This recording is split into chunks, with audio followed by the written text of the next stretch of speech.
Bonjour à tous et bienvenue sur Pistar.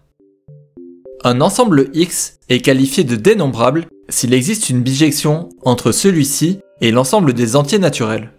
Par exemple, l'ensemble des entiers relatifs est dénombrable puisque la fonction f qui va de z dans n et qui associe à tout nombre z son double s'il est positif et moins 2z plus 1 s'il est négatif est bijective. On peut alors lister les éléments de z et dire que 0 est le zéroième nombre, moins 1 le premier, 1 le deuxième, moins 2 le troisième, 2 le quatrième, et ainsi de suite. L'ensemble N2, qui est constitué des couples d'entiers naturels, est lui aussi dénombrable. Et l'on appelle fonction de couplage les bijections entre N2 et N. Par exemple, on ne le démontre pas ici, mais la fonction h, qui associe au couple xy l'entier 2 puissance x fois 2y plus 1 moins 1, est une fonction de couplage.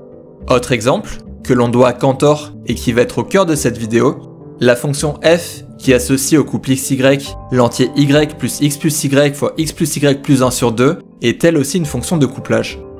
Avant de démontrer qu'elle est bien bijective, commençons par calculer quelques termes.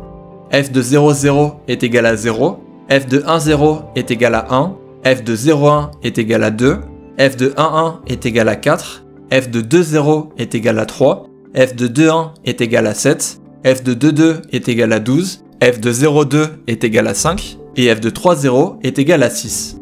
Donc, on peut numéroter les couples de la façon suivante.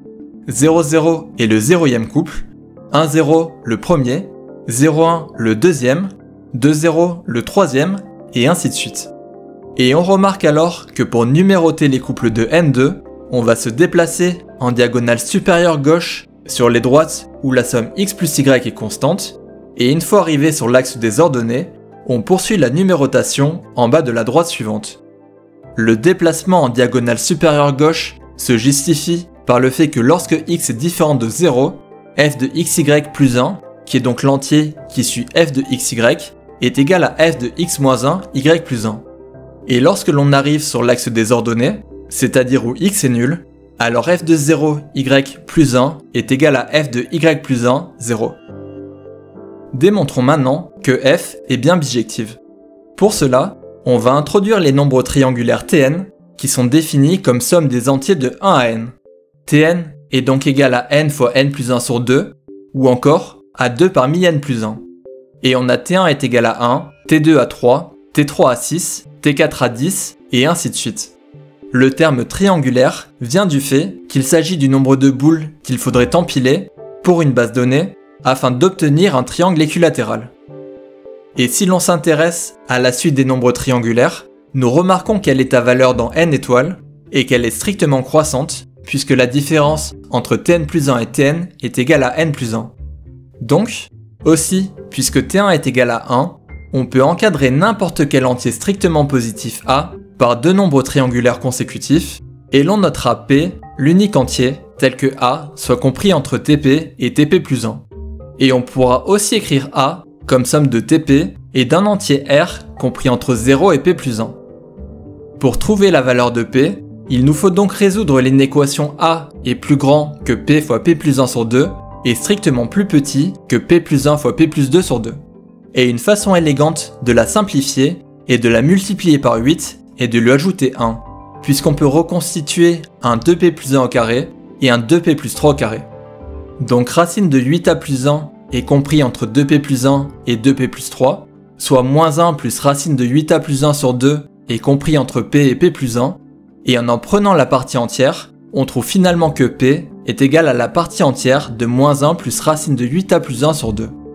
Si dans cette vidéo, l'on s'intéresse autant aux nombres triangulaires, c'est parce qu'en fait, ils interviennent dans la fonction de couplage de Cantor, puisque x plus y plus 1 sur 2 n'est autre que t x plus y. En particulier, lorsque y est égal à 0, f de x 0 est égal à tx, ce qui explique la présence des nombres triangulaires à la base des droites où la somme x plus y est constante.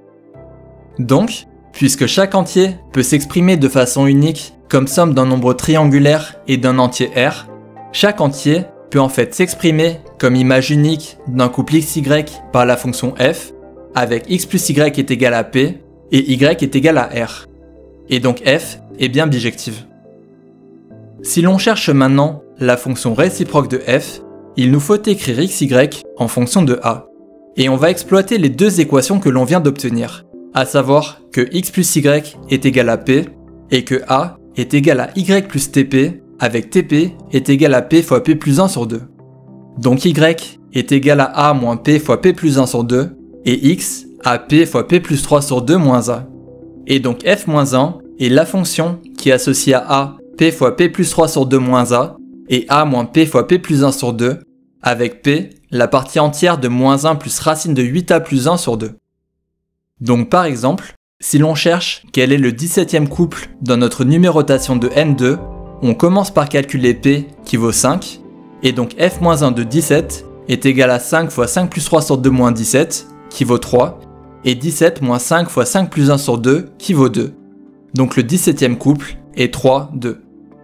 La fonction de couplage de Cantor nous permet aussi de prouver que tous les ensembles n puissance k avec k positif sont dénombrables. En effet, introduisons la fonction f indice n qui va de n puissance n dans n puissance n-1 et qui associe aux variables x1, x2 jusqu'à xn l'image f de x1, x2, x3, x4 jusqu'à xn. Avec cette notation, f indice 2 est donc égal à f.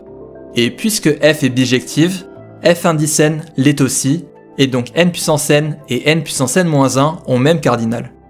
Et à partir de là, on démontre que n puissance n est dénombrable soit par une récurrence immédiate, en supposant que n puissance n-1 est dénombrable, et donc par f indice n, n puissance n l'est aussi, soit en composant les différentes itérations de f indice n pour créer une fonction bijective de n puissance n dans n. Voilà, comme d'habitude, j'espère que tout ceci vous aura été utile. N'hésitez pas à vous abonner pour soutenir la chaîne et découvrir les prochaines vidéos.